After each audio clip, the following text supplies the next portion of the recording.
Salut les amis, c'est beau hein, le lac Léman. Alors je sais, pour certains c'est le lac Léman, pour d'autres c'est le lac de Genève. On pourrait imaginer encore l'étang du Bouvray, ou bien je ne sais pas moi, la gouille de Thonon, ou bien pourquoi pas le marais de Lausanne. Mais quelle importance! C'est drôle cette propension des gens à essayer de se mélanger les pinceaux en appelant la même chose par toute une série de noms différents. Ça vient de l'épisode de la tour de Babel. Vous vous souvenez de cette histoire? C'est en Genèse, chapitre 11, versets 1 à 5. Les hommes ont construit une tour qui devait monter jusqu'aux cieux.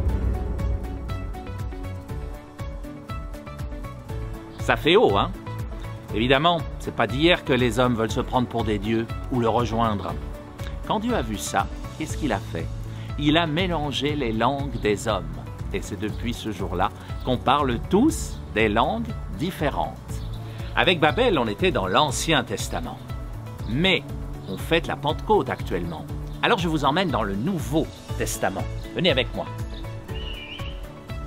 Et avec Jésus, dans le Nouveau Testament, tout est nouveau. Comme cet arbre en fleurs derrière moi. Et la Pentecôte, c'est précisément dans le Nouveau Testament, au livre des Actes des Apôtres, chapitre 2, les versets 1 à 11. On connaît l'histoire. Les apôtres sont réunis, il y a un grand bruit, un grand souffle de vent, comme des langues de feu qui leur tombent sur la tête, mais rassurez-vous, ça brûle pas, hein, ils ont toujours leurs cheveux. Et à ce moment-là, ils se mettent tous à parler toutes les langues possibles. Alors vous allez me dire, ah bah alors c'est raté ton truc. C'est pas l'anti-Babel, on en est resté à toutes les langues différentes. Sauf que chacun comprend l'autre dans sa propre langue maternelle. Imaginez, je parle français, mon interlocuteur parle allemand, mais il m'entend parler en allemand, alors que je parle français. C'est ça le miracle de la Pentecôte. Tout le monde parle sa propre langue, mais tout le monde se comprend.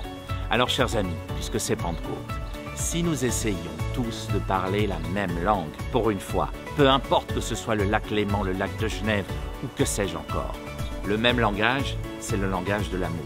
Et si on se met tous à le parler, eh ben ça ira quand même beaucoup mieux sur cette sacrée planète. On fait comme ça? Allez, à la prochaine. Ciao!